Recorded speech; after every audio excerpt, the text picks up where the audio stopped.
Hi guys, let's begin the professional ethics revision. Just 2 minutes, 35 to 40 minutes. I will cover entire professional ethics, especially the crux points where many of you generally confuse in exams. Okay, now just a minute. 1 minute, be online.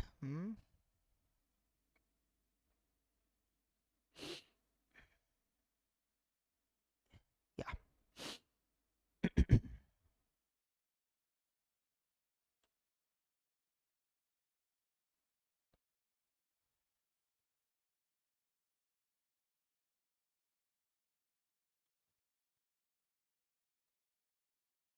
Yeah, sorry for the delay. Yes, entire this professional ethics is divided into 5 parts, 5 sections, this entire chapter. First, fundamental principles, then CA Act, then CA schedules and council guidelines and self-regulatory measures. But most importantly, before this, I want to discuss first some exceptional questions. I want to discuss. What are these exceptional questions are all about? If you do not see this question, you will assume something else as the answer. You read the question, your analysis is right, you will write something else as an answer, and then you will the suggested answer will contain something else. Your answer will be wrong, even though logically your answer is right. For example, look at this.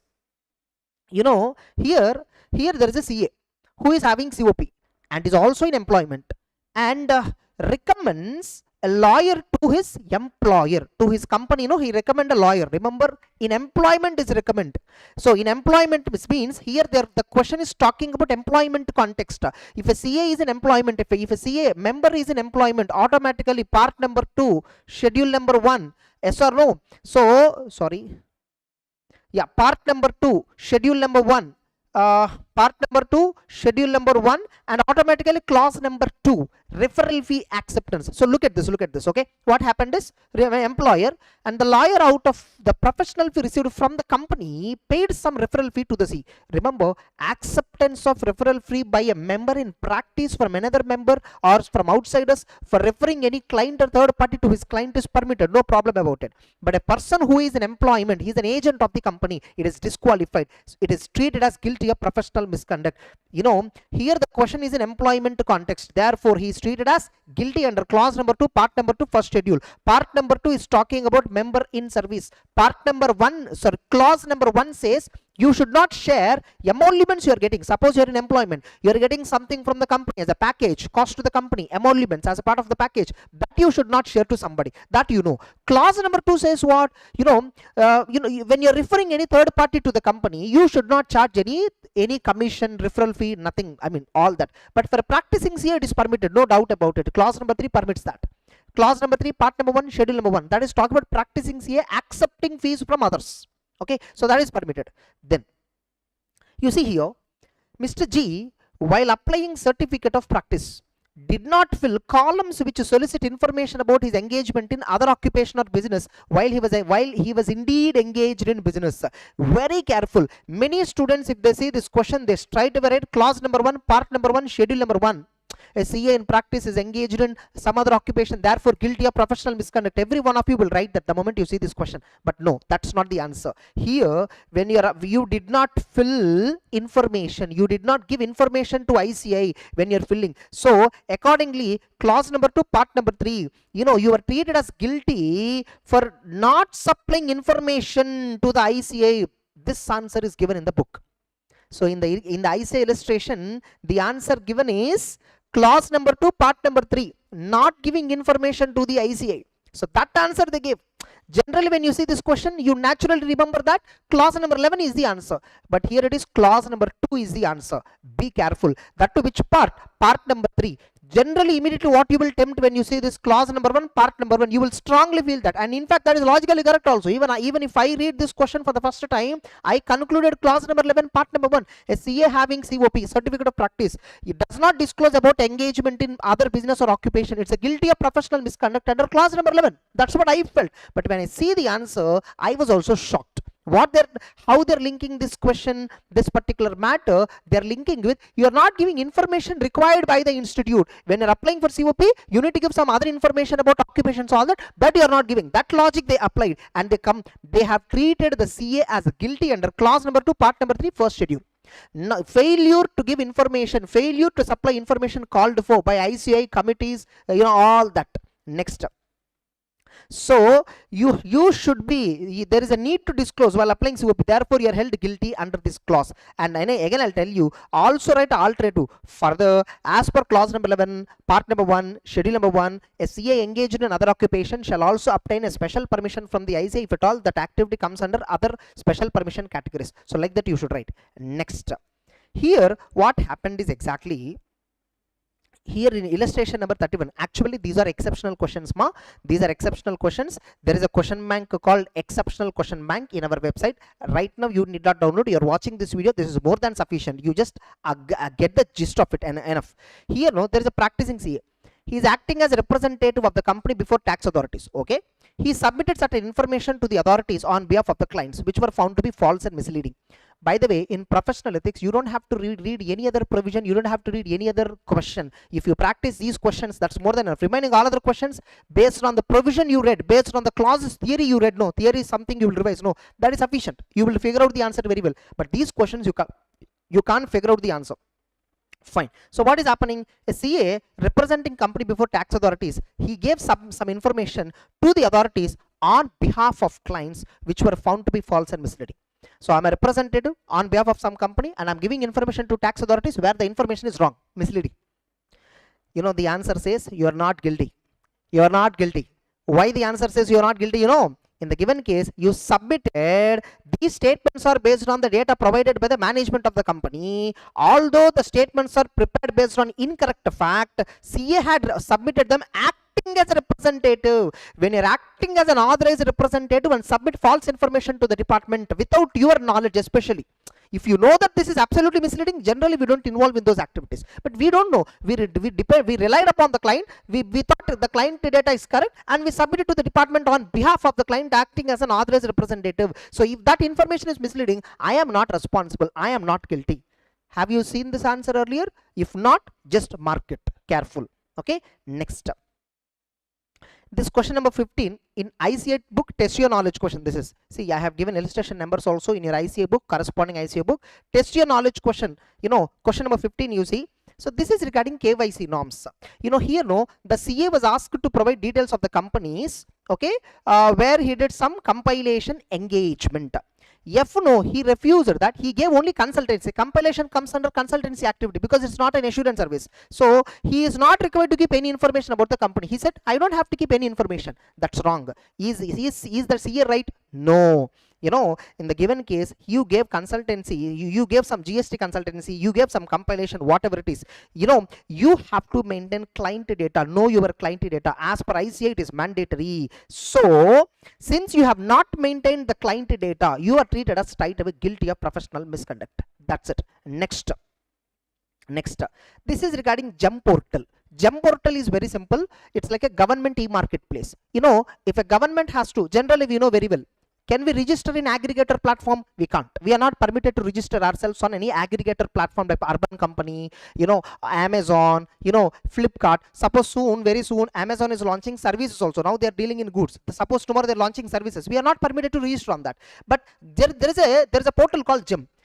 The central government has instructed many government departments that any service you want to procure, any goods you want to procure, please procure it from service providers and sellers registered on GEM portal.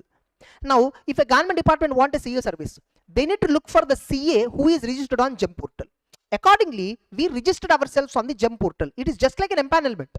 That doesn't mean we are soliciting the client. We register on the GEM portal. We'll have a GEM ID. GEM portal will have some ID. User ID will be there. That's it. Only if at all that ID is there, government department will find out you and then they may give you the work. But remember, when you register on GEM portal, you can register absolutely on GEM portal. No doubt at all. No problem at all. But after registering, you're calling every department, sir, please allocate me some work. Please give me that work, this work. You're asking all these questions. That is disqualified. That is prohibited. Able to understand? Now, here getting registered on GEM portal by members does not appear to listing on aggregator. This is not treated as listing on aggregator. Getting it? In aggregator model, third party is operating, whereas GEM portal, the client itself is operating. GEM portal is operated by government. Service is also being taken by government. Service is also being given to you by. Service is also required for the government only. So Therefore, so by the way, you must ensure that other guidelines are satisfied. If that is satisfied, no problem at all. Therefore, registering on GEM portal, there is no violation of ethical norms. Registering on GEM portal by the members and CAs in practice. So that is one important clarification. Then coming to this, here what happened? Yeah, here what happened is a CA, he wants to pursue registered valuer course. Permitted? And works as a registered valuer for plant and machinery. No, this is not permitted. By the way, under clause number 11, general permission category, you can absolutely pursue any course, foreign course, Indian course, doesn't matter. You can happily attend exams, you can happily write exams, you can get degrees, how many ever you want without any permission.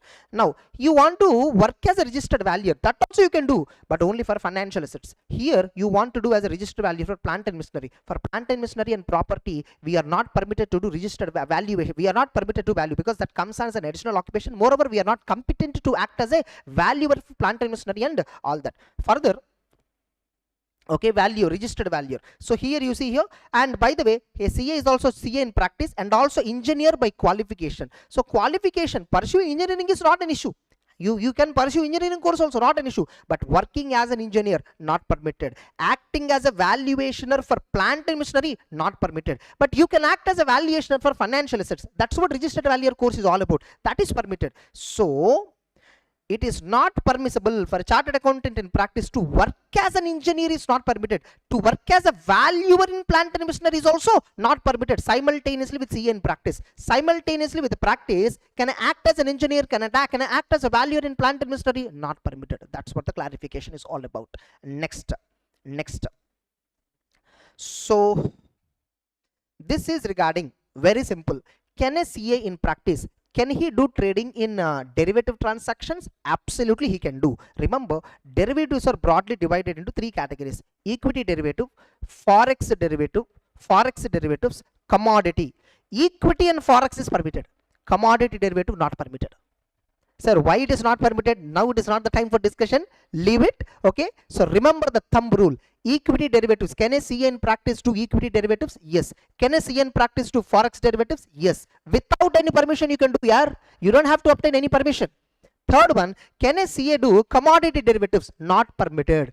If at all you still want to do commodity derivatives, get a permission specifically, specially from ICAI Council, then you can absolutely do. If ICAI Council has given you permission, that overrides every provision in the ethics. Remember that. If ICAI Council itself give you permission, you are overridden. Simple. You can do anything if at all they give permission to you. But by default, trading in commodity derivatives is not permitted for CA in practice. Next. Just a minute. Next. Coming to question number 6. Here what happened, our firm, for example, TG and Associates, they have conducted stock audit of PQR Limited as per the instructions given by some ASG bank. Okay, some bank is there, we have done stock audit. Remember, when you're doing stock audit of a bank, to the same bank, we should not be the statutory auditors. So a CA who is a stat auditor cannot do stock audit. So by the way, that I just want to remind you that. However, instead of visiting the site where the stock is lying, the firm relied upon management information system report with inspection reports and photographs of the stock taken. The photographs also contains date and time. Remember, main reason for stock audit is we have to know existence of the inventory, condition of the inventory. That is the reason. In a stock audit, bank want to know whether inventory is existing. By looking at photographs and all, existence you will get to know. But condition of inventory, only when you physically go there and inspect the inventory, touch the inventory, you can understand condition of the inventory. You can't understand condition of the inventory based on the physical. Here, stock audit means you must physically visit, but without visiting, based on photographs, based on camera, CCTV recording, he gave a certificate. Guilty. Therefore, clause number 7, part number 1, second schedule, gross negligence point is applied here. So submitting stock audit report without physical verifying amounts to gross negligence. Therefore, they are guilty of professional. To conduct stock audit, existence and physical condition must be obtained. Only then correct classification can be done for inventory valuations. So existence must be there. Condition also you must obtain. Condition also you must check. Condition and all you will get a clarity only when you visit. Then this is regarding, here the CA Ram, practicing CA, he is well-known expertise in handling GST. You are a practicing CA and mainly handling GST cases. But remember, as a practicing CA only, you're looking at GST. Later, what happened? His and he is not providing any assurance services also. He's a practicing CA, well known for providing GST. Okay, now fine. Given his long-standing reputation, he was approached by another company to file an appeal in the tribunal. Okay, some company has received some demand, so for that they want to file an appeal in the tribunal. So for that reason they approached you, Mr. Chartered Accountant. Okay, now he is accepting fees as 3,50,000. Absolutely fine, nothing wrong in this. Comment, can he do this? Absolutely fine, no problem at all. Can a CA in practice act as a GST? Can a CA in practice accept fees 3,50,000 for acting as an authorized representative in the tribunal? Absolutely.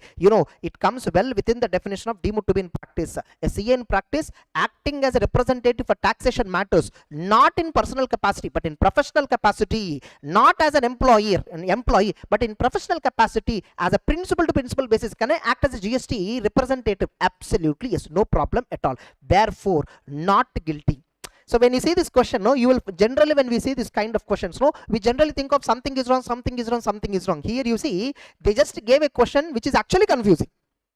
You received some work, some representative to face tribunal where the company case is pending, where some amount is 6 crore, demand amount is 6 crore, and where the company is paying you 3,50,000, something like that. This is accepted by you. What is the comment? Nothing wrong in this. It is coming very well within the definition of deemed to be in practice. The answer is drafted like this, comes within the definition of deemed to be in practice. Therefore, the CA is doing practice. Nothing wrong. That's it. We are about to finish.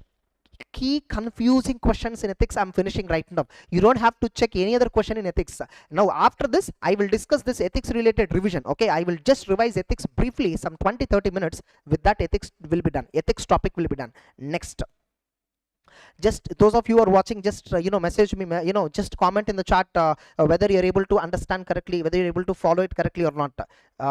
Next,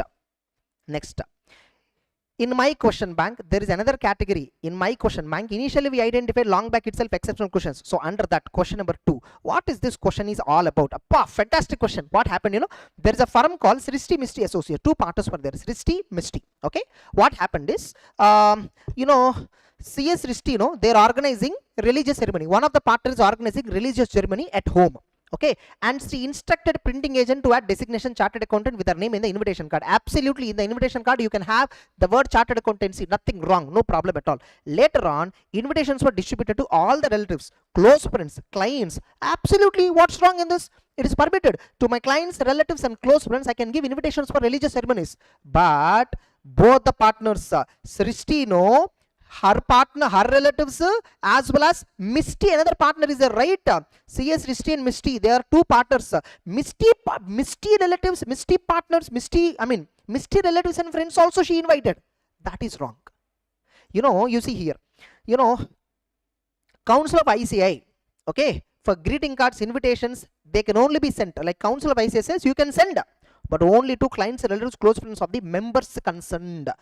Here, you gave to both the partners. Srishti has distributed religious ceremony greeting cards, all that. That is fine. Your relatives, your friends, absolutely you can do. But your partner's relatives, how they are connected to you, your partner friends, how they are connected to you, to them also you distributed. That comes under guilty of professional misconduct. That comes under solicitation under clause number 6, part number 1, schedule number 1. Okay, so here Srishti would be held guilty of professional misconduct since you are distributing to other partners, relatives and friends. So that's why you're guilty. Personally I feel this is not a guilty scenario. Personally I feel that, because other partner also permitted to invite. So but anyhow, that's a different story. In exam, if the same question comes, you must write it as guilty only. Logic and all ignore now.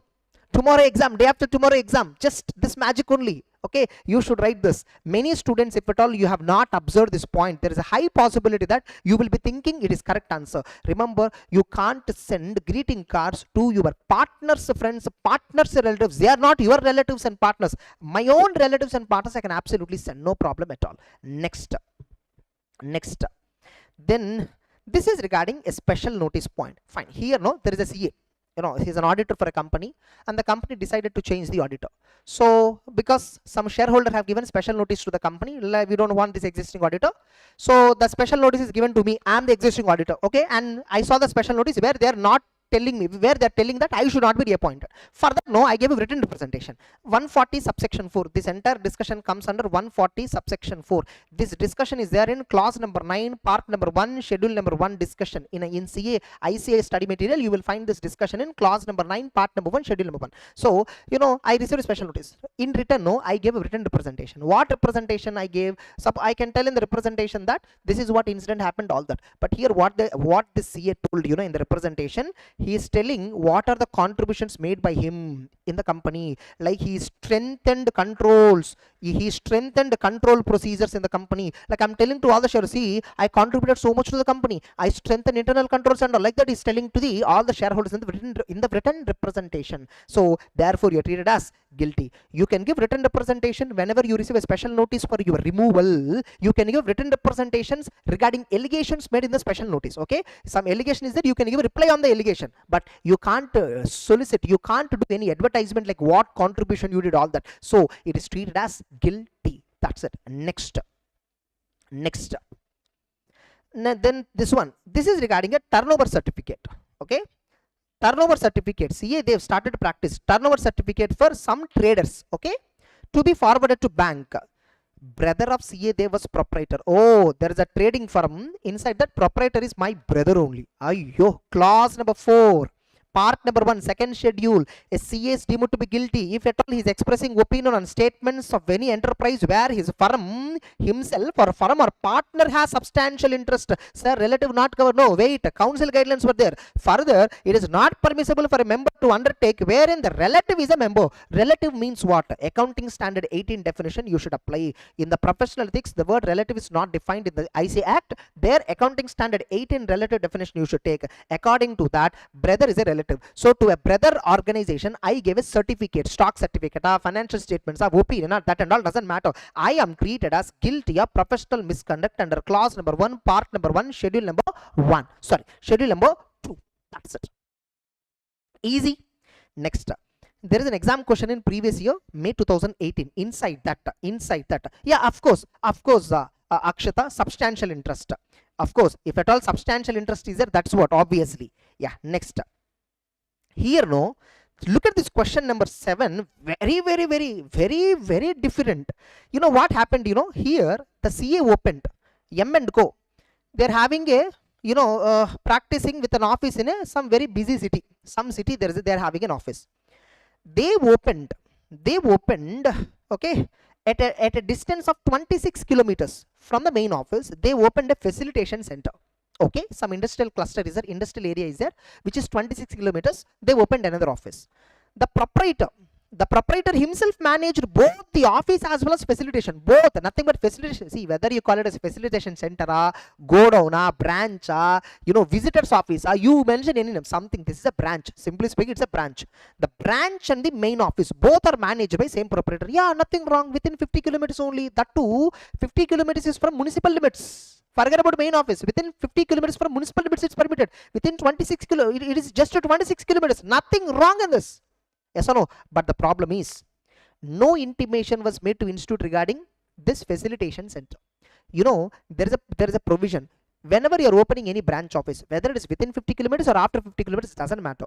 Whenever you have multiple addresses, professional addresses, that's your professional address only, it's a branch only, Forget about separate in charge required or not, it's a branch.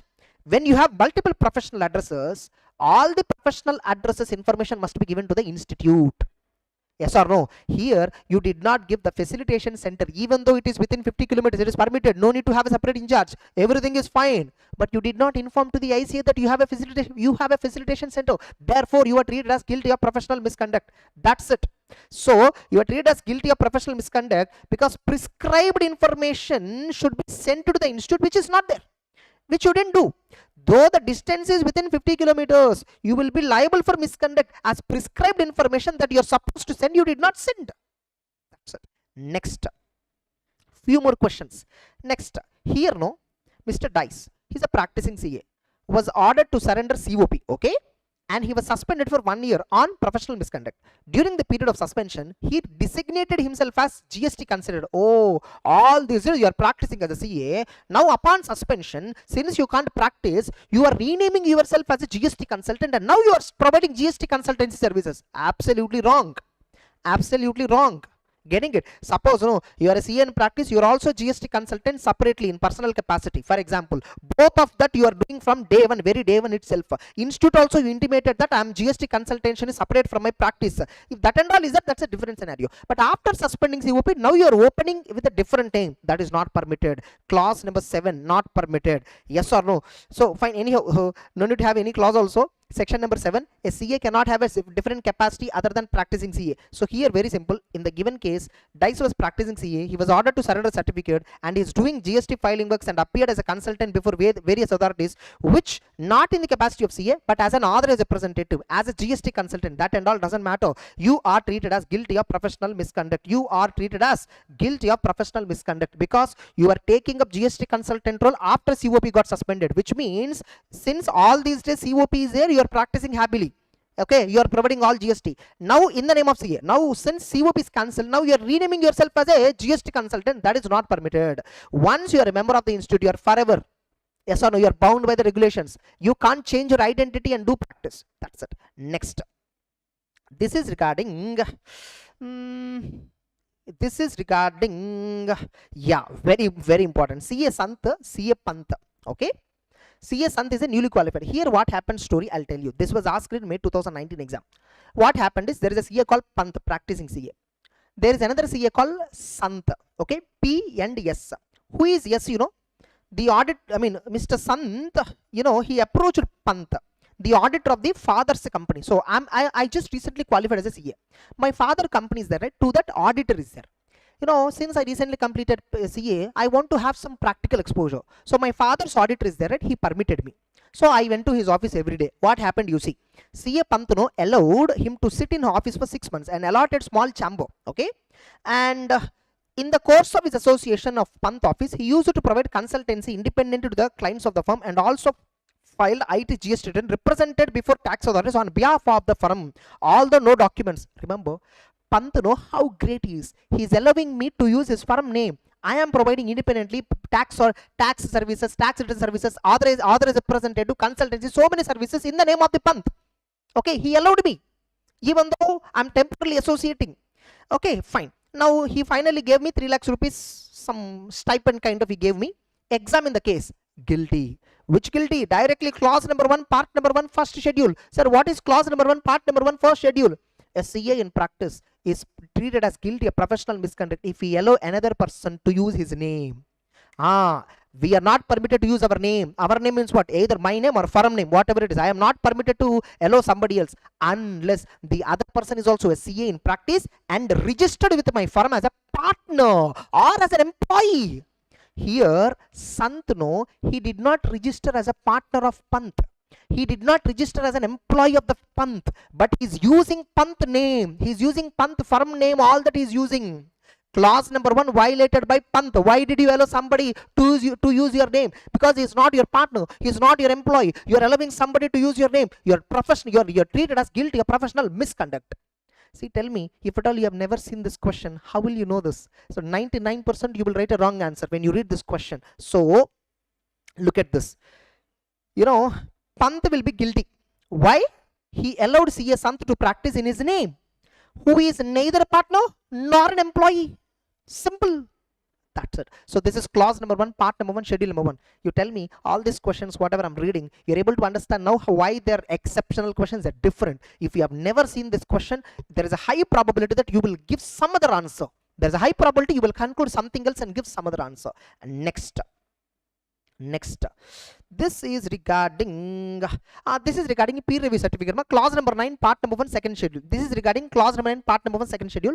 In your ICAI book also, or even in the GOAT notes which I'm giving, or smart notes, any of you are following. So a peer review certificate for listed company audits, your firm must have a valid peer review certificate. If you do not have a valid peer review certificate, you cannot do listed company audit. If at all a CA firm without a peer review certificate accepting listed company audit, it amounts to gap violation. One of the ICAI requirement is peer review certificate. SEBI requirement requirement is peer review certificate. It amounts to violation of gap requirement. That's how it is treated as. Clause number 9, part number 1, schedule number 2. A CA in practice is deemed to be guilty of professional misconduct if at all he is failing to comply with generally accepted auditing principles. Yes or no? So that's it. So that clause is applied. For peer review certificate, clause number 9, gap principle guilty is applied. Be careful. Next. Over. That's it. So exceptional questions discussion is over. Oh my god, this itself took 30 minutes. Oh yo. It's okay, fine, no problem. So now let's discuss professional ethics, rest of the discussion. So professional ethics, rest of the discussion. So just a minute, just 2 minutes. As I already told, professional ethics is divided into 5 parts. Okay, section 1, fundamental principles. Sections, CA Act, some sections, CA Act, schedules, council guidelines, self-regulatory measures. Briefly we will discuss all this. Okay.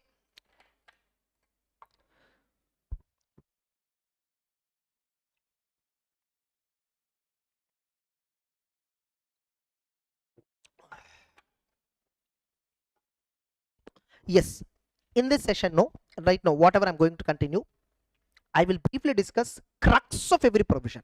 But remember, after finishing this revision in the next 15-20 minutes, it is your responsibility to read once again. Okay. Now, many students ignore fundamental principles. May 24 exam, confidentiality related question they asked. That which one they asked, the 6th point in confidentiality principle, the 6th point is asked, factors for disclosure, May 24 exam. November 24 exam, what they asked, professional competence and due care. This one they have asked. Imagine, either that one or that only they have asked, either some professional behavior or competence. Please read this, don't forget. Pakka, I'm expecting high probability. Even in CA Inter, fundamental principles are being tested from the past 2-3 attempts. I don't know why. Okay, because many frauds are coming. No, that's the reason. So compulsorily read, don't forget this. Okay, if possible, pause this video, please read this quickly and then continue watching this video. Next, threats to independence. We know there are 5 types of threats: self-interest threat, self-review threat, advocacy threat, familiarity threat, intimidation. Many students ignore this point. Please do not ignore. There is a high probability they might test this also. And remember, advocacy, promoting shares of a financial statement audit client. You are promoting shares of the client, so that's a advocacy. Or you're having direct interest in the client, that's an advocacy. Okay, so sorry, that comes under self-interest. Direct interest, when they say direct interest, depending too much on the client fee and close business relationship, concerns, you are having doubts about, I will lose the client. These are all comes under self-interest threat. Potential employment with the client, contingent fees for assurance works, self-review, no, not much problem. Yeah, here gifts and all you're accepting from client, that's a familiarity threat. You're accepting gifts, a privileged treatment, company is giving you so well, the company is treating you so well, that comes under familiarity. You're having close relationship with the directors of the company, familiarity. Your previous partner is a director or officer of the company, so that you can influence the company.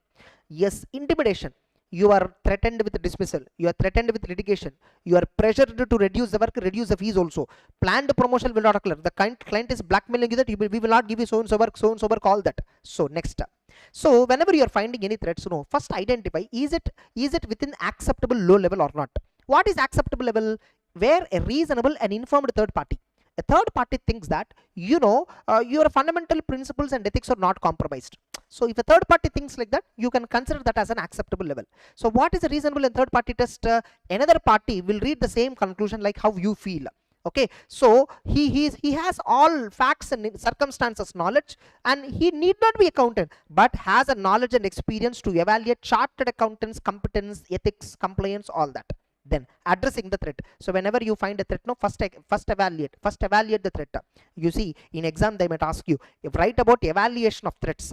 They might ask you this, evaluation of threats. Many students, when they ask evaluation, they write 5 types of threats. That's wrong. Evaluation of threat means, is it within acceptable range or not? Acceptable range means what? Reasonable and informed third party test is what we will do. Addressing the threat. So write about evaluation of threat. That answer is different. Addressing the threat is different. Addressing, how do I address a threat? I will eliminate the threat, or I will withdraw from engagement. Sometimes threat cannot be eliminated. If you are unable to eliminate, only solution is decline the activity, end the activity, withdraw from the engagement. That's it. Safeguards. in order to protect your independence, there are so many safeguards available. What are the safeguards available? You can put additional time, qualified personnel to address a self-interest threat. You can appoint some independent reviewers, yes or no, so that self-review threat can be avoided. Use separate partners for assurance work and non-assurance work. In case if the firm is providing assurance services, non-assurance service to the same client, use different partners for both of them. Engaging another firm to re-perform any part of the engagement to address any of the threats. Separate teams for confidential matters to address self-interest threat. Very simple. So safeguards. What do you mean by safeguards? Give what are the various safeguards that a firm can take up. Like this, a question can come. Then coming to NOCLAR. NOCLAR, no, the most important provision is applicability. So for practicing CS, NOCLAR is applicable only when you are auditing listed company and the company has a net worth of 250 crore above. It must be a listed company and must have a net worth 250 crore rupees or more. Suppose, sir, I am in service, sir, I am an employee of a company. If you are an employee of a listed company, that too you are in a senior professional accountant role, like you are a director, you are an officer, you are a senior employee where you can influence the company, organizations. So nothing but senior professional accountant is nothing but key managerial person who can do some influence. For both of you, whether you are an auditor of listed entity having 250 crore and above net worth, or you are a employee, senior professional accountant of a listed entity, NOCLAR is applicable. Applicability is important in NOCLAR. Then coming to, NOCLAR excludes what, NOCLAR means what? Non-compliances with laws and regulations. If a company directors, personally they have not complied with something, that's personal, not covered. Other parties, NOCLAR does not apply to any parties who are not client. Simple logic. Next, remaining are not that important. Okay.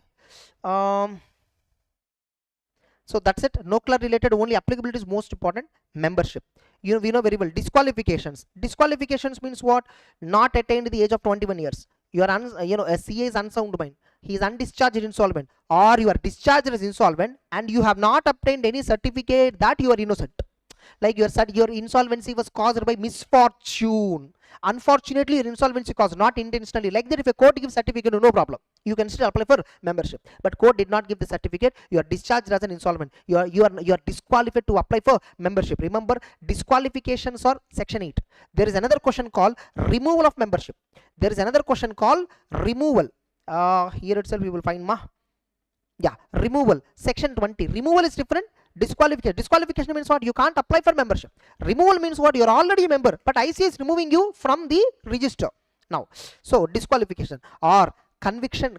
A competent court, it may be Indian court or outside India, doesn't matter. A court convicted where you have committed some offense which is moral turpitude and punishable with imprisonment, or any offense committed in professional capacity for which court has convicted you. But remember, technical offenses are not guilty. Technical offenses are not treated for disqualification. Technical offense means what? For example, I filed IT return without digital signature certificate attachment. That's a technical offense. So that is not a disqualification. You can still apply for membership. Or you are removed from members because there is a guilt.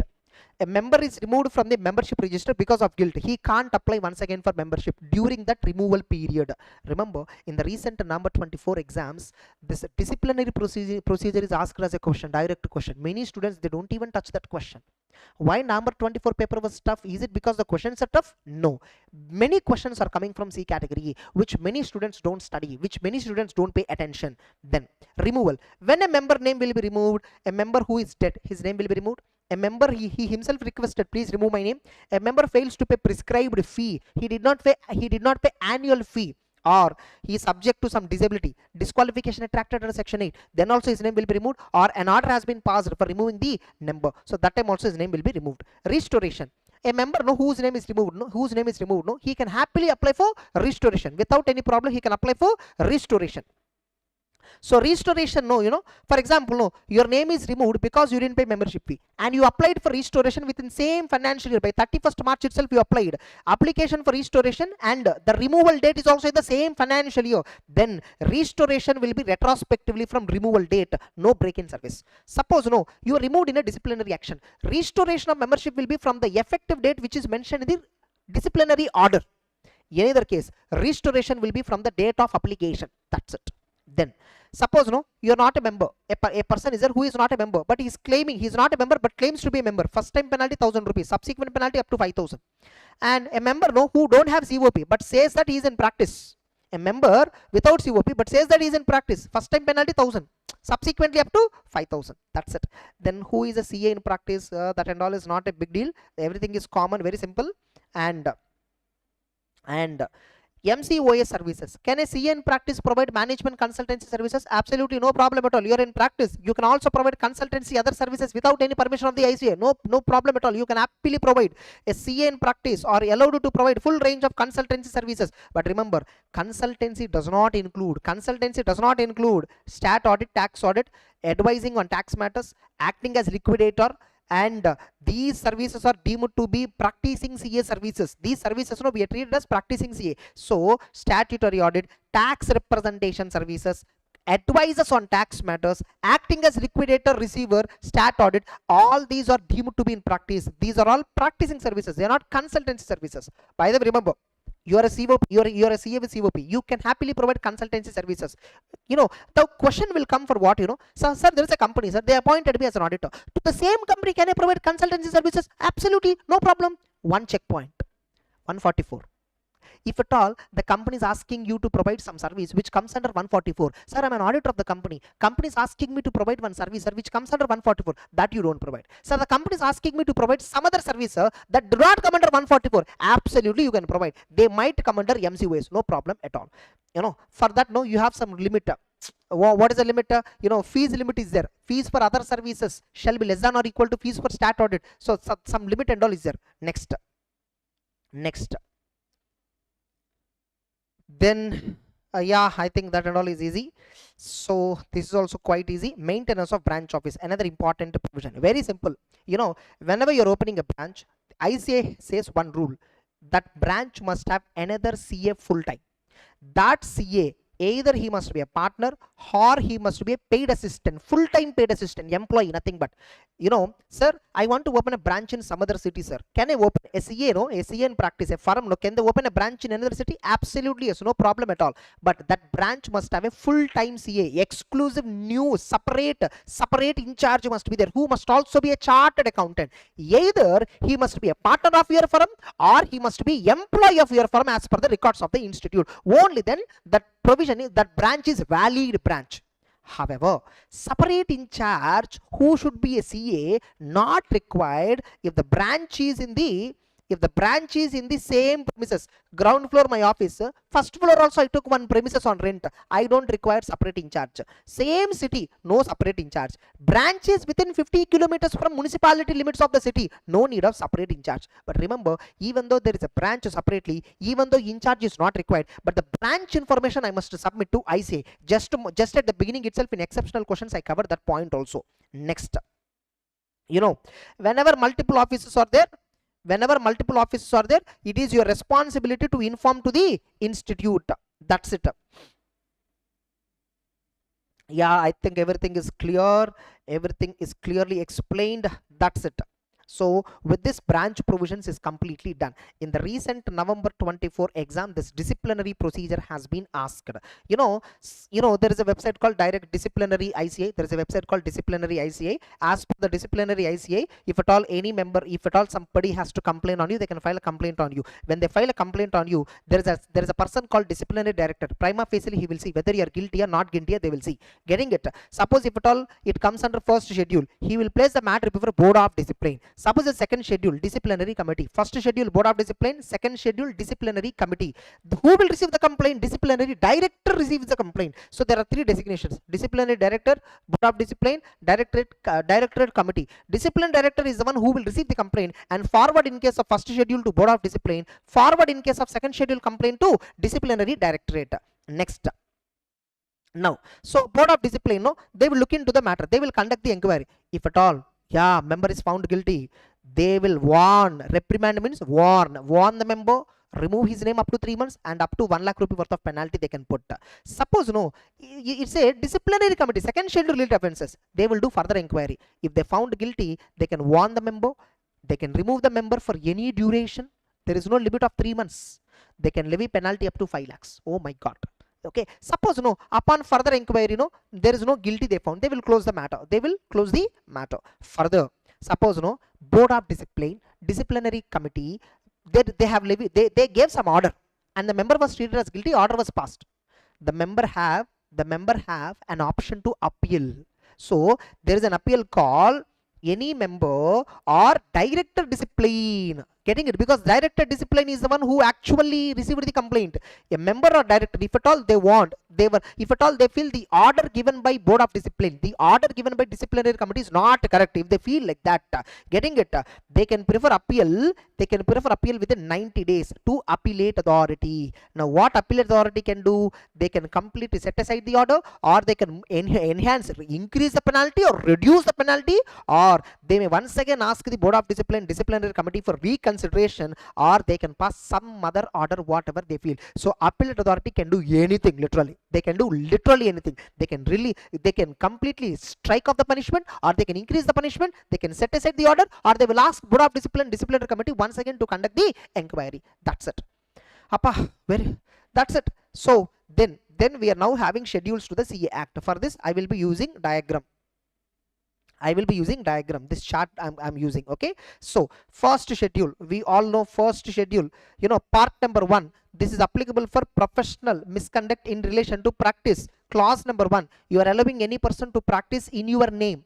A CA in practice allowing another person to practice in his name. However, exception, if the other person is also a CA in practice and having partnership with the firm or employed with the firm, no problem at all. The other person also a CA with practice plus employed with your firm, or you are in partnership with the firm, then no problem at all. Clause number 2, a CA in practice is treated as guilty if at all you are paying or agree to pay commission, brokerage in the fees to any person. To other person, if I pay my remuneration, my profits, if I pay to somebody, I am treated as guilty. However, exception, to another CA in practice I can share, or to partners I can share, to persons who are authorized representative, to the persons of recognized body, to the members of recognized body, members having recognized qualification, that and all I can happily share. And even here I can share retired partner, legal representative of deceased partner also I can share. Yes or no? Here only the concept of sale of goodwill comes. Sale of goodwill means what? Sir, there is a partner in a partnership firm, sir. The partner died, sir.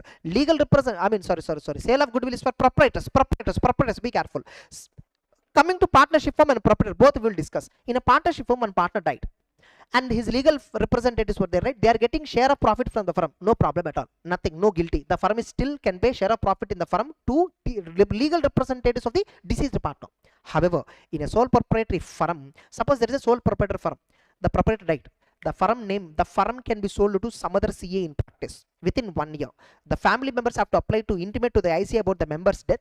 Member name will be removed, firm name will not be removed for 1 year. Within 1 year, sale has to be completed. Okay, if sale is completed within 1 year, the firm name can be sold to another person. Okay, where lump sum goodwill will be received by legal representative. That is permitted. Now, the person who is buying this firm name, he can practice in the same firm name forever. He can practice happily. But remember, in future, in the firm profits, can he share to previous proprietor's legal representative? Not permitted. You already paid lump sum goodwill, that itself is final. Later on, share of profit is not permitted. That's it. Next, clause number 3. What is this clause is talking about? Clause number 3, part number 1, schedule number 1. What is this talking about? A CA in practice guilty if at all you are accepting any fees from non-members, from others you are accepting, you are treated as guilty. However, you can accept from a member of ICAI, partner, retired partner, legal representative, members of professional body, this and all you can accept, no problem at all. Clause number 4. Clause number 3 is not a big deal. In clause number 3 only they will tell you, can a CA in practice get a referral fee from another CA or somebody else? Can he get a referral fee? Absolutely. Sir, I'm providing stat audit to company, sir. The company is asking me to look for internal auditor, sir. One of my friend firm is there who is very good in internal audit. I recommended to them. Company appointed them an internal auditor. They are paying some lump sum money, 10 lakhs money. He paid me 10% commission. Nothing wrong, no problem at all. Then clause number 4. A CA in practice is treated as guilty if at all you are entering into partnership inside or outside India with anyone other than CA in practice. Other than CA in practice, you are entering into partnership, you are treated as guilty. However, exceptions are there. You can form partnership with members of ICAI, IIT, Indian Institute of Actuaries, architects, other recognized qualification, ICSI, CMA, all that you can happily go ahead. Then 5, 6, 7, I'll come back to it later. Clause number 4 is over. Clause number 4 is over. Clause number 12 you see now. Clause number 12. One is what? Don't allow others to use your name. Don't share profit to others. Don't accept from others' profit. Don't form partnership with others. Now clause number 12. What is this clause is saying? Don't allow somebody to sign in your name. Don't allow somebody to sign in your name. A CA in practice is treated as guilty if at all he is allowing to sign on behalf. If at all you are allowing somebody to sign on behalf of you or your firm, you are allowing somebody to sign on your behalf, guilty. Remember, you can allow somebody to sign routine documents. They can be signed by non-members and all, no problem. Remember, the other person, like especially a certificate you are giving, your firm is giving a certificate, your firm is giving some report. The certificates and reports where third party will rely upon it, that can be signed only by another CA who is having COP, who is a partner of the firm. Can you allow somebody to sign? Yes, I can allow, provided the other person is also CA, having practice. He is a partner of our firm, then only he can sign. Sir, another CA is there, sir, he is my employee, sir. He is signing on the firm behalf. How can an employee sign? Your firm is the one who accepted the work. Only firm partner should sign. Who is also having COP only should sign. That's it. Okay. Routine documents anybody can sign. Then coming to clause number 11. Can a CA engage in any business or occupation in addition to CA in practice? Absolutely no problem at all. For that, ICAI has given two types of list. Okay, general permission list, special permission list.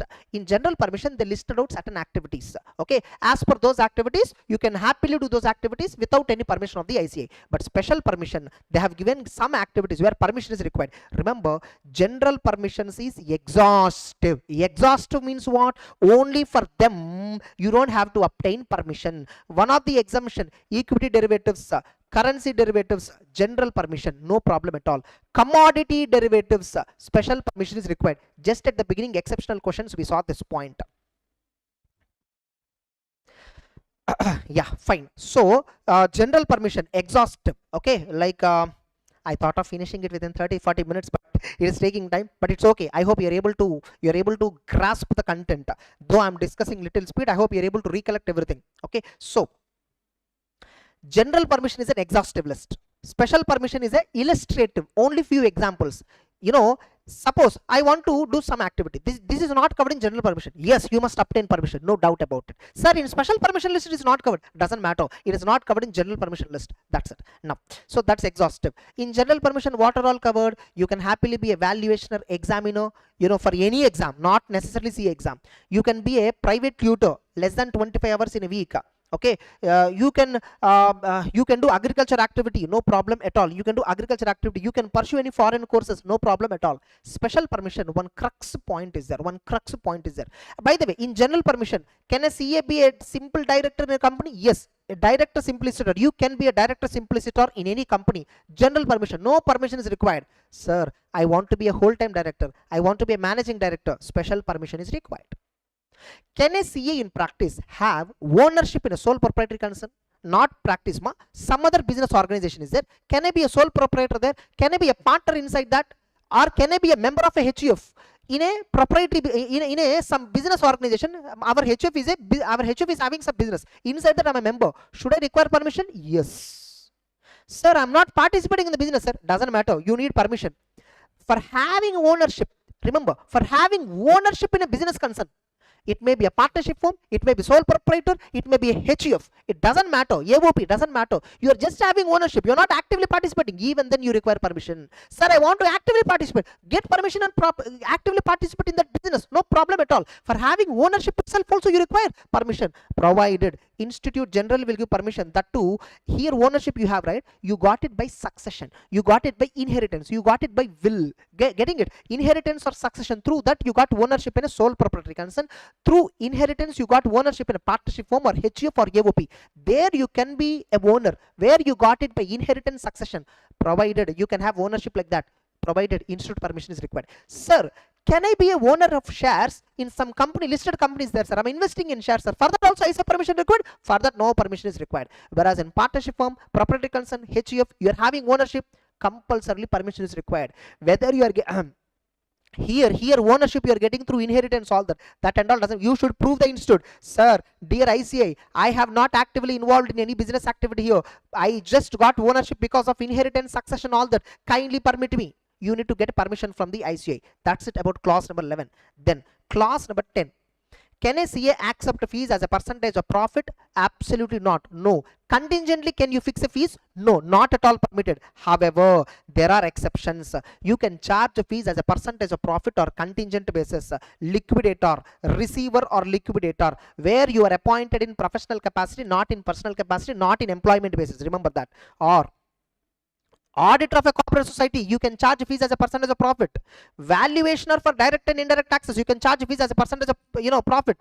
Management consultancy, you can charge. Fundraising, debt recovery, cost optimization, any other service, insolvency.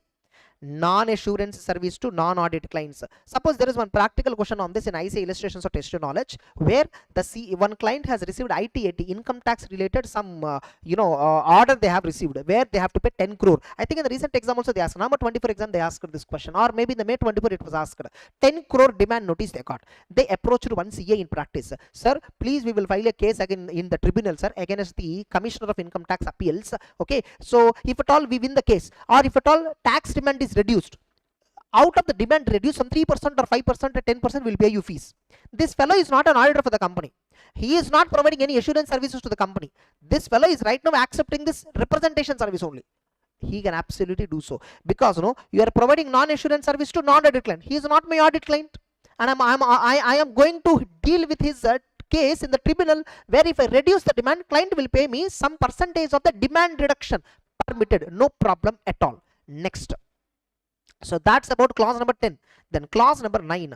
What is this clause number 9? If at all you're accepting audit of a company without checking Companies Act provisions, when a company appointed you as an auditor, it is your moral responsibility to check whether you are whether your appointment is valid or not. Sometimes board of directors, they may not have any knowledge. They directly appoint you. You also accepted happily and started doing audit. No. Company don't know anything. You need to check whether legally the procedure followed for appointment is correct or not. Previous auditor was removed, right? Whether the procedure is correct or not. Previous auditor resigned. What happened exactly? All that, everything you must know. Then clause number 8. This clause talks about whenever I'm accepting as an auditor, stat auditor, tax auditor, concurrent auditor, internal auditor, whatever audit position, that's it. Every audit position is covered here. Stat audit, internal audit, concurrent audit, tax audit, GST audit. Earlier GST audit is there, now it is not there. Okay, every audit, if at all you are accepting audit works, previously some other CA did that, don't accept it. Don't accept. It's not that accepting and then permission. No. Don't accept. First communicate with the other CA. Get NOC. How you should communicate? Registered post acknowledgement due. You must send a registered post where acknowledgement you will get. So that method you should communicate, or you can communicate through his official mail ID, which is there in the institute records, or latest known mail ID. Latest known mail ID is there, identify. Both is official mail ID or latest known, last known his mail ID, that and all. So you send a registered post or mail ID, all that, and then happily accept it. Here one important observation is there. Sir, I sent a government appointment, sir. There is a time bound. Government appointment is there. There is a time bound. There is a time limit. Within the time limit only I should accept. Okay, he is not responding. You can happily accept after waiting reasonable period of time, or time bound is there. Here you can accept. Conditional acceptance you will give. So suppose a government company appointed you, for doing some tax audit, all that. 20 days time limit only they gave, or 10 days time limit is given. Please accept it. The other CA is not responding. You accept. Give a conditional acceptance to the government organization. So sir, like some other CA is there, his permission is required. He has not yet replied. So right now I'm giving you conditional acceptance. My final work, my final report, everything will be given subject to confirmation received from him. That kind of conditional acceptance will give in government appointments. Non-government appointments, after waiting reasonable period of time, if at all he is not giving reply within reasonable period of time, ignore that. You can accept it. That's it. So that's about clause number 8. Then 567. 567 talks about what? Promotions, all that. 5. Can a CA secure professional business? You can secure only through employee or through partner. If at all you are securing through non-employee, non-partner, or means which is not open to CA, a CA in practice securing professional business by any means other than employee, partner, or not open to CA, you are treated as guilty. What are the means not open? Means not open. Clause number 6 is not open for you. Clause number 7 methods also not open to you. What is clause number 6? Clause number 6 says, if a CA is securing, you're soliciting clients or professional works directly or indirectly through circulars, advertisement, personal communication, interview, or any other means. So through some way or the other way, you are highlighting, you are making sure you are highlighted, okay, and through that you are getting professional business, you are treated as guilty. Clause number 7 says, sometimes CS they don't secure, they don't advertise themselves, they don't advertise all this, they don't ask any work, they show their professional attainments. I'm an all India ranker 1, I'm an all India ranker 5, or I am so and so, I have got this award, I have got that award. By showing, advertising your professional attainments, getting it? So if at all you're advertising your professional attainments or services offered, or you're using some other designation other than chartered accountancy, in all these cases clause number 7 guilty will attract. That's it. Clause number 1 to clause number 12. Easy. Are you clear? Next, so all the 12 clauses in part number 1 is completed. Then part number 2, this is applicable for CAs in service, a member in service. 1, you are getting from some company, you are employed in a company, right? You are getting some emolument, right? Package, right? From that package you should not share to anybody. If at all you are sharing it to anybody, you are guilty. However, you can share it to relatives and friends, no problem at all. Or clause number 2, you are accepting some fees or profit from a lawyer, from another CA, from broker engaged by the company. You are an employee of the company, you are a CA. You recruited some CA for this company, you recruited some so and so person to this company, and you are charging referral fee. Guilty. I showed it already in exceptional questions at the first itself. This is what we discussed. Then part number 3, generally every member is treated as guilty in the following 3 situations. You are acting as a fellow of the institute, you are not a fellow, you are not an FCA, but you are pretending, you are showing yourself to the public as an FCA. You are treated as guilty under clause number 1, part number 3, schedule number 1. Okay, clause number 2, institute is asking some information, you fail to supply. You're not supplying information called by the institute, committee, board of discipline, disciplinary committee, quality review board, appellate authority, anybody. They're calling some information, you're not responding, you're not giving information which is required. Guilty. Or you are providing false information while inviting work from others. Be careful. Clause number 3, here you should remember another clause number 3. Clause number 3, part number 2, schedule number 2. What is that, sir? Second schedule you go, part number 2, clause number 3, you see. You are furnishing any information, false, knowingly to the institute. Here you are giving false information to the institute. Giving false information to the institute comes under second schedule, part number 2, clause number 3. Sir, I'm giving false information not to the institute, sir. I'm giving false information to others, sir, not to the institute, sir. Then clause number 3, part number 3, schedule number 1. If I give false information to outsiders, schedule 1 offense. If I give false information to institute and related entities, schedule number 2. Be careful. Okay, next. So that's it. Part number 3 is over. Then part number 4. Other misconduct, very simple. Clause number 1. Imprisonment not exceeding 6 months. If a CA in practice is a CA not practice, whether a CA is in practice or whether a CA not in practice doesn't matter. Member of the institute, if at all he was convicted by any court where imprisonment is ordered for not exceeding 6 months, up to 6 months, then you are straight away guilty. Under part number 4, you are treated as other misconduct.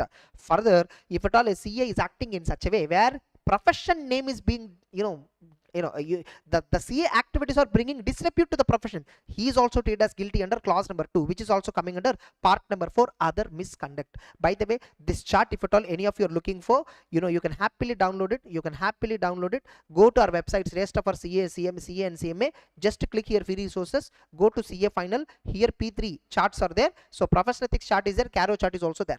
Okay, then so that's about first schedule. Then coming to second schedule. Second schedule has part 1 10 clauses, part 2 4 clauses, part 3 1 clause. Other misconduct, imprisonment for more than 6 months. If a CA who is ordered with imprisonment for more than 6 months by any court is straight away treated as other misconduct under part number 3. You are straight away treated as other misconduct under schedule to part number 3. Then generally members, they are treated as guilty. Generally the members are treated as guilty under part number 2, schedule number 2. What are they? You are failing to comply with CA Act. You see, I have given one important. This one will attract always. Suppose you are writing ethics exam, ethics related question you are writing. You concluded that the answer is guilty. Whatever guilt, schedule 1 or schedule 2 doesn't matter. You must write this clause also. Also, right respect to clause. Clause number 11, guilty. For example, no, he engaged in some other occupation without permission of institute. That question is there. You write clause number 11, guilty. Plus, in the conclusion, also it amounts to guilty under clause number 1, part number 2, schedule number 2. If at all you are failing to comply with CA Act, any regulations made there under, any guidelines issued there under, if at all you are complying with any act regulations, this clause is general clause, will attract in every scenario. Okay, then clause number 2, you know what is this? Employee, a CA who is an employee, he is disclosing confidential information of client to third parties. Sorry, employer information I'm disclosing to third parties, I'm treated as guilty. Sir, I'm in practice, sir, I am disclosing confidential information of my client, sir. Then part number 1, clause number 1, schedule number 2 will attract, because in schedule number 1 and schedule number 2, part number 1 is dealing, in both the cases, part number 1 is dealing with CAs in practice. So schedule number 2, part number 1, clause number 1, confidentiality for CAs in practice. Whereas clause number 2, part number 2, schedule number 3, confidentiality for member in service. Next, clause number 3 I completed just now. And clause number 4, what is this? You know, embezzling. In professional capacity, you are going for physical cash verification and bank audit, and CA is stealing money. You are treated as guilty under clause number 4. Getting it? Under part number 2, schedule number 2. Then part number 1, 10 misconducts were there. Clause number 1, a CA in practice is treated as guilty if at all he is disclosing information related to client to any third party without permission of the client. Disclose with the consent of the client, or if there is a requirement in law, no problem. Without requirement in law, without permission of the client, if you are disclosing, you are treated as guilty. Clause number 2, you are certifying reports which is not examined by you or your partner or employee. You are certifying some report, you are giving some report, you are giving some opinion without examining, guilty. Clause number 3, LOs or permits his name or firm name that deals with earnings estimate. A CA is prohibited to sign projections, prohibited to sign forecast. If at all you are allowing your name or firm name in a projection or a forecast, you are guilty. However, exceptions. What exceptions? If you clearly mention that source of the information, basis for forecast, and fact that you did not vouch accuracy, you clearly mentioned that from where the source is bought, what are the assumptions used, you know, you also clearly mentioned that we did not verify the accuracy. You clearly mentioned these statements, and automatically you are not treated as guilty. Clause number 4, you are expressing opinion on business entities where you or your partner has substantial interest. Not only your partner, even if your relative has substantial interest, that is also treated as guilty. At the beginning, exceptional question we saw. Next, actually, no, originally when I thought of discussing this ethics, revision, I thought of only concept revision, but exceptional question discussion is added at the beginning, so to make you understand better. So that half an hour is what extra took. So the thumbnail 30 minutes, no, actually the 30 minutes exceptional question is there. That's the reason. Okay, next, you know, a CA in practice, he fails to disclose a material fact known to him which is not disclosed in financial statements. Some important fact, not disclosed in financials, that you are silent, you are treated as guilty. This does not apply if at all, if the financials are prepared internally for the employer purpose, not required, that point. A material misstatement in financials, you signed it without highlighting that. Without even mentioning about material misstatement in financials, you signed it, guilty. Without verifying anything, you signed. We saw in exceptional question, photographs, yes or no, based on photograph, a CA gave a stock audit certificate. That's it. So there also you are treated as guilty. Next, government, generally somebody is asking time limit point, suppose in a government appointments only that point is applicable. That's what given in one of the practical question also. Yes. Next, clause number 8, whenever one question, one of the viewer is asking a question. What question is, remember in clause number 8, a government appointment is there, I need to communicate with the previous auditor and then give my acceptance. But since time is very less, I can give a conditional acceptance. Conditional acceptance point is discussed only in government related appointments. Conditional acceptance point is not given in other appointments. In non-government related appointments, I will wait for reasonable time until his reply. If at all he didn't reply within reasonable time, I will accept it. Very simple. That's it. Next, clause number 8, you fail to get information, which is necessary for expression of opinion. Without obtaining evidence, you gave an opinion. You are treated as guilty. Generally, whenever clause number 8 apply, automatically clause number 2 also will apply. Suppose I am giving a report on financial statements without obtaining evidence. Indirectly, you didn't examine. Without obtaining evidence. How negligent are you? How negligent are you? Clause number 7 also will attract. Clause number 7. If clause number 2, clause number 8 attracts, automatically clause number 7 also will attract many a times. Next, SCA fails to comply with gap. You fail to comply with some standards on auditing when you are conducting audit. Clause number 9, part number 1, schedule number 2 will attract. Clause number 10, you're receiving some money from client for some expenses related purpose. You must keep it in a separate bank account. However, you received your fees as an advance against services, or money received where you will incur it within some short period of time, okay, or money received as a trustee, executor, liquidator, no problem, you can keep it in the same firm bank account, no problem at all. Getting it? However, fees must be received on progressive basis. That's what one point. Suppose if at all you are receiving some amount, tax amount, client, tax money, he don't know how to pay, he paid you the money, and you decided to deposit the tax amount after 1 month. Keep it in a separate bank account, don't mix it with your firm bank account. That's it.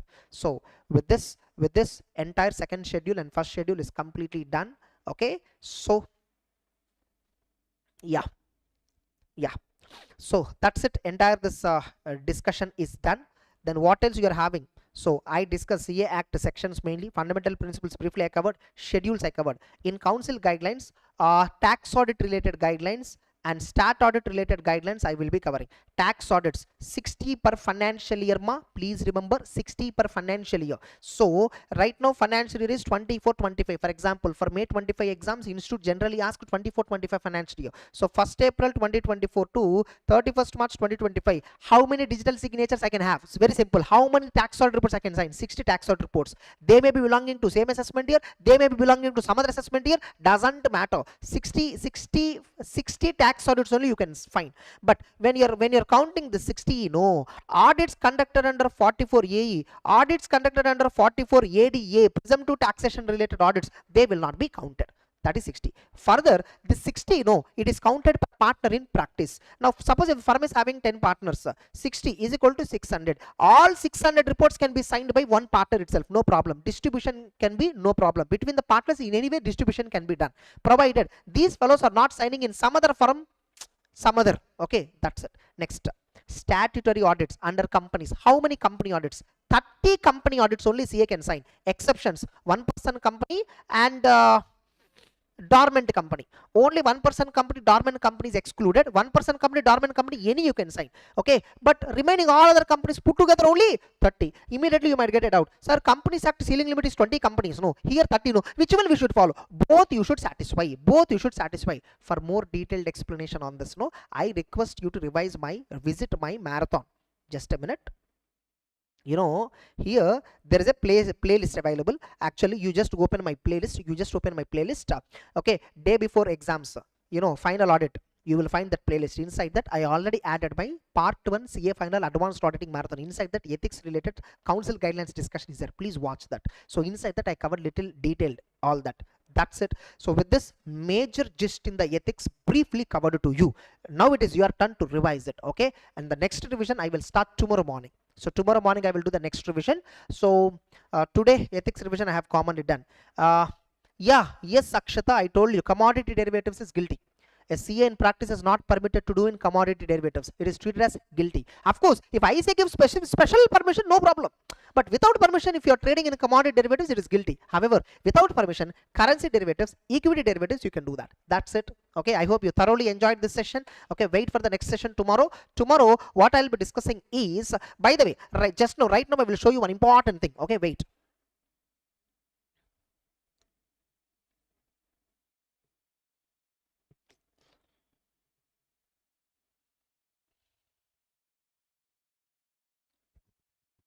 Yes, you see here. Here you see once, here there is a video. Just a minute. Yeah, here day before exam final audit. So here most of the live sessions will be there. And apart from that, I request you to see CA final audit revision May 25 September. Here you see this one. Inside this you will find NBFC auditor, all that you will find related services. 32 minutes related services revision is there. Okay, 450. This 450 standard is actually there in my Evo faster class, Evo class. Okay, that only. You can watch at 2x speed, no problem. Now here you see CA final audit, 11.5 hours, some video is given. So inside this, I have given timestamps to you, adequate timestamps, 800 series, NBFC audit, ethics, no. I discussed it almost 3 hours. So thoroughly council guidelines and all were there. So that's it. Here you can watch. These topics you can watch. In the tomorrow session, no, what I will be discussing is, I will be discussing sustainable development goals. That one, that last I will discuss. Last club I will do that. 2000 series I will discuss in the tomorrow morning. 2000 series, 3000 series I will discuss tomorrow morning. Because 700 series, 800 series, 4000 series already covered here. Okay, so that's it. Once again I will repost 4000 series if possibility is there. But just I'm just telling you, this is more than sufficient.